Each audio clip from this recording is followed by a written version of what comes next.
24, 25 లక్షలు. ఏంటి బామ్మ 25 అన్నావేంటి? నీకొచ్చే కట్నం గురించిరా. అదేంటే పోయిన సంవత్సరం 15 లక్షలే అన్నావు. నీ మార్కెట్ పెరిగిందిరా. నువ్వు ఇలా ప్రతి సంవత్సరం పెంచుకుని వెళ్తే అలాగే. మొన్న పెళ్లి చూపులకు వెళ్ళినప్పుడు పెళ్లి కొడుకు ఎవరైనా నన్ను అడిగారు. నేను చెప్పలేక ఎంత ఇబ్బంది పడ్డాను.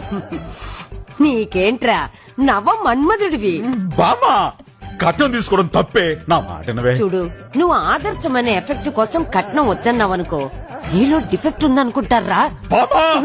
కట్నం తీసుకోవడం నేరమే. అల్లుడు ఏమైందిరా? ఈ న్యూస్ చదివేవా? ఏంటిది? ఏమిట్రా? నీ కనపడలే, ఊరుకో, నువ్వు చదువు. కట్నం తీసుకున్నందుకు ఆంధ్రప్రదేశ్ లో అనసూయమ్మకు జైలు శిక్ష, అమ్మో. తమిళనాడులో తంగమాలిగైకి ఉరి శిక్ష, కర్ణాటకలో కామాక్షికి కాలు చేతులు తీశారు. కర్ణాటకలో ఏమైంది? కామాక్షి కాలు చేతులు తీశారు. నీకు కాళ్ళు లేకుండా నేను ఊహించుకోలేనే. మనకి కట్నం వద్దని చెప్పేసి అమ్మాయిని పెళ్లి చేసుకున్నాను రా. కట్నం తీసుకుంటే ఇన్ని శిక్షలున్నాయా? రాశారు కదా. అయితే నేను ఒక నిర్ణయానికి వచ్చాను రా. అబ్బా ఏంటది? కట్నం తీసుకోవా?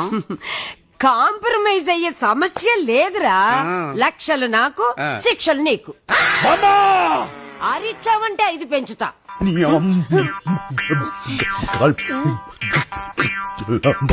అల్లుడు నువ్వు ఆ బూతులు అలాగే మింగే. సిస్టర్ లక్షలు లక్షలు అని నా జీవితాన్ని మోడు చేశావు.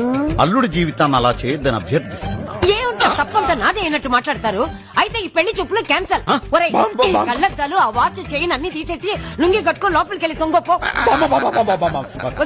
సరే మనంతా కలిసి అండర్స్టాండ్ చేద్దాం. నోరు తెచ్చి కట్నం అడిగితేనే కదా నేరం. నీకెంత కట్నం కావాలో వేలు చూపించి అడిగేవే. 10 లక్షలు. ఇదేదో బాగానే ఉందిరా. నీకు బాగానే ఉంటుంది. 25 లక్షలంటే 20 లక్షలు, 5 లక్షలు, 20 లక్షలు, 5 లక్షలు. Fine fine fine. మాయా అల్డా ఆ ఇచ్చేవాళ్ళ బతుకులకి ఇది ఫైనే.